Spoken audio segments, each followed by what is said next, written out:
it's Justin the Diabetic here, and I wanted to tell you guys, it is currently 10 o'clock, and it's Thursday, so if you're watching this video on Friday, I literally recorded this the night before. Things have been super busy at home this week. I did accept my new job offer, so, and part of dealing with getting everything set up with that, I had to do my drug test and all that other fun HR related stuff. I've also been trying to complete my shower, and it's been fully tiled. It did take most of my free time this week to get that done, but I'm squeezing in this video for you guys, and I'm going to quickly throw it together and get it uploaded so that way you guys can see it in the morning. So somebody challenged me to try to make a positive video this week, and I'm doing that challenge. So we're going to talk about what my life was like before my insulin pump. Then what was it like before my CGM, and kind of, talk about how those devices have changed my diabetes life in general. So before we get started with all that, I gotta explain, I'm sitting on the floor because my office chair was used in the garage and it didn't get moved back into the office. So we're doing this video on the floor. So anyway, let's dive into it. So I was diagnosed when I was 16. It was 2010, and yeah, that's right, 16 at the, excuse me, sorry Siri, in 2010. So when I was first diagnosed, I was on manual injections. I would take 2 injections a day, and I would mix fast-acting and long-acting insulin.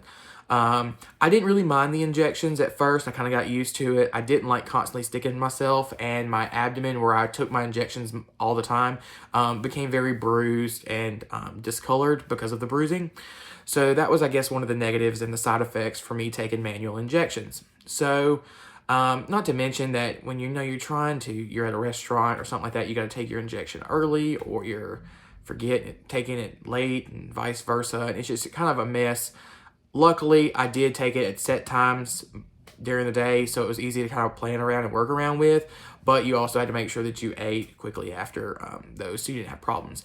My problem with first being diagnosed and taking injections was the fact that my insulin was a little too much. So I was in high school, so I was always bottoming out about mid-morning, which resulted in me constantly having to eat snacks.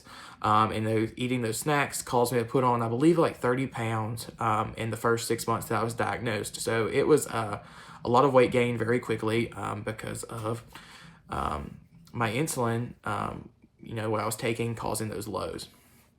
So after the first full year, I got permission from my doctor to switch to an insulin pump.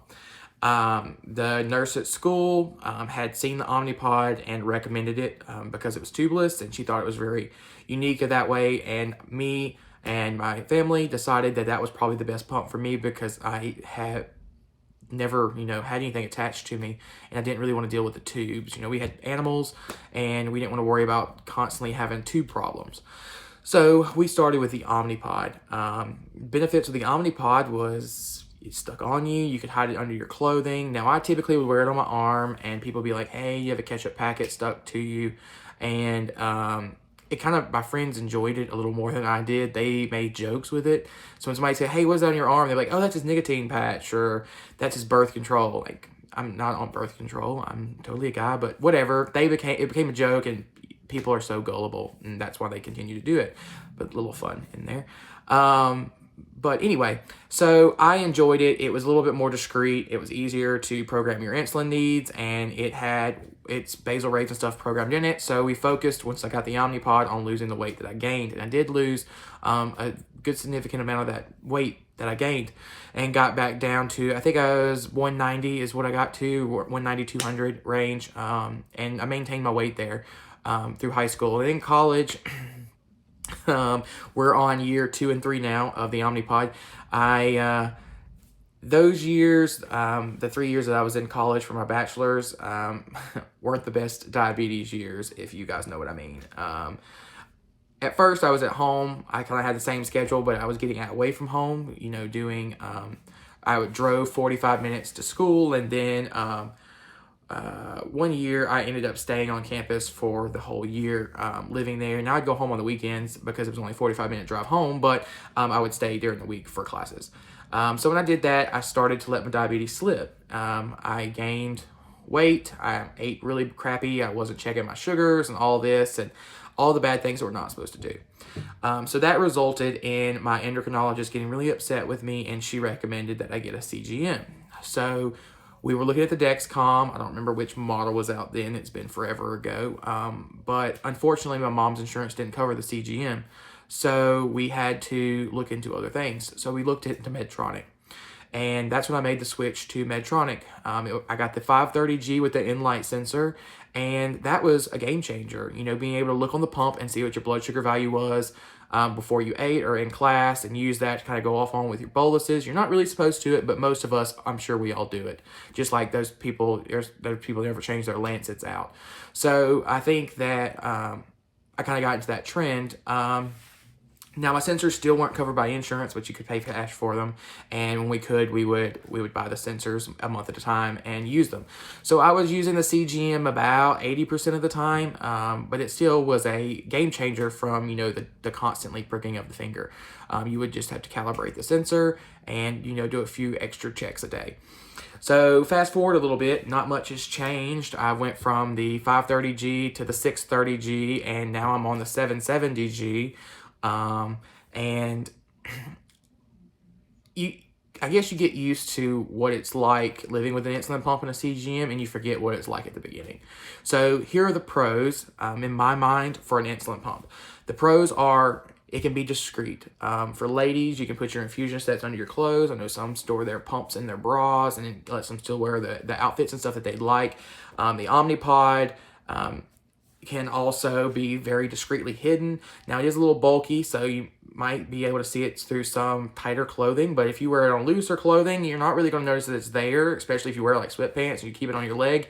It can be very easily hidden. So the good thing about a pump is it's discreet, and most of the pumps nowadays are very tech-oriented, so they kind of look like cell phones. People don't really know what you're doing with them. Maybe playing with a pager or a beeper or something like that.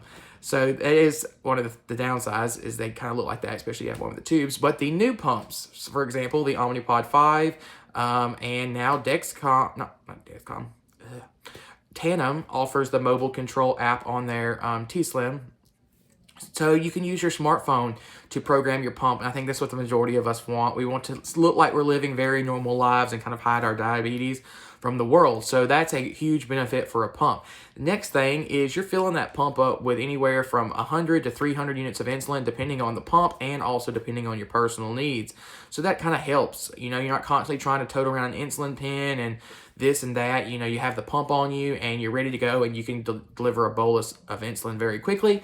And it's on an infusion set, so it's already in your body. You're not sticking yourself multiple times a day. It's typically you're sticking yourself once every 3 days for that infusion set. And now Medtronic has the new infusion sets that are rated up to 7 days.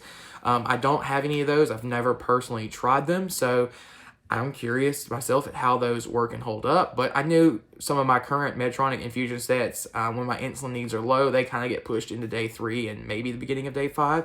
And I haven't had any issues. You just got to make sure that you keep the site clean, so that way it doesn't get infected and you have any issues with it. So those are pluses with the insulin pumps. Now, some cons, you know, you're constantly changing batteries. You got to carry your batteries around with you. You're constantly going to set off the metal detector at airports and places like that, and you got to get pat downs and all the special treatments of diabetes. And the same thing that falls under with your CGM as well. Some CGMs you have to be careful and not go through the metal detector. It could damage the product, so you have to get that special pat down and all that fun stuff that entails at the airport and stuff like that. So I'm kind of, you know, how much attention do you want to draw to yourself? Just a little bit. I personally don't mind it. I've gotten used to it, and I think most of us have as well, but some people just don't like it. Next, for the CGM, a benefit, the Dexcom is not, you don't have to calibrate it. I know people do calibrate them kind of just to see the accuracy and stuff like that and kind of improve the accuracy, but you don't have to calibrate it. The Medtronic pumps, you do have to calibrate at least twice a day. Some of us are getting the BG require alerts a lot more, so you have to look at that as well. Me personally, in manual mode, I just calibrate my pump once every 12 hours. If for some reason that gets off of my normal sleep schedule, I will adjust it just a little. Or if I happen to check my sugar for some reason, I'll go ahead and just calibrate it just to be on the safe side. Give me some extra time. I'm trying to think. Overall, I think those devices are a huge improvement to somebody's life. Once you learn the technology and you put the information from your training as well as your personal knowledge of how the device works and how your body reacts to it, I think they're game changers. I personally feel comfortable with grabbing an insulin pump, reading the directions, how to set it up, go through the process. I wouldn't even say that I need pump training at this point in my life with devices, but I do like it because they'll teach you some things that you might not learn right off the bat. And some things the pump will do that you'll never know. For example, my Medtronic 530G, I did not learn about the dual and square wave bolus until right before I got my 670G 4 years later. And that's, stuff that we all should know about. It could be game changers for how we use the device and how the device works for us. So try to dive into those user guides. I personally keep a user guide for whatever device that I'm using, download it on my phone. That way, if I need it, I have it. It's always with me. And it's in my iCloud drive to where all of my devices, it's synced and I know that it's there. So that's something that I recommend for any of you. And if you're also looking at a new insulin pump and you're curious about the features and stuff that it offers, if you can't find the answer online, go download the user guide and read through it because it's a good place for you to find resources. For example, I've read through the Omnipod 5 user guide. I wanted to look at how the app interface was laid out, which I haven't really used it, the Dash, but I believe that it's very similar to the PDM that the Dash uses and how that's set up, as well as some other neat features with the pump. So the user guide is the best place for you to gather that information. So anyway, I'm going to start editing this video so I can get it out for you at 8 o'clock in the morning. Diamond says hello. Say hey, Diamond. Hi. Say hi. Sorry, she just wants attention from me. Anyway, well, I'll see you guys next week. Stay tuned. I do have a Dexcom G6 sample, and I will be wearing that with my Medtronic pump. And it's CGM. I'm not sure if that's going to be next week's video or the following week. I'm trying to give myself plenty of time to pay attention to both of them and actually use the Dexcom as a trial to see if I'm interested in going with the Omnipod 5. So I will see you guys next week. Drop a comment down below if you have something you want me to write a video on. It definitely helps. I have a couple days to think about it and prepare, and then I can quickly record it like I've done this video. So see you guys next week, and don't forget to hit that like button and to hit that subscribe button so you stay tuned when I post videos. Have a good weekend.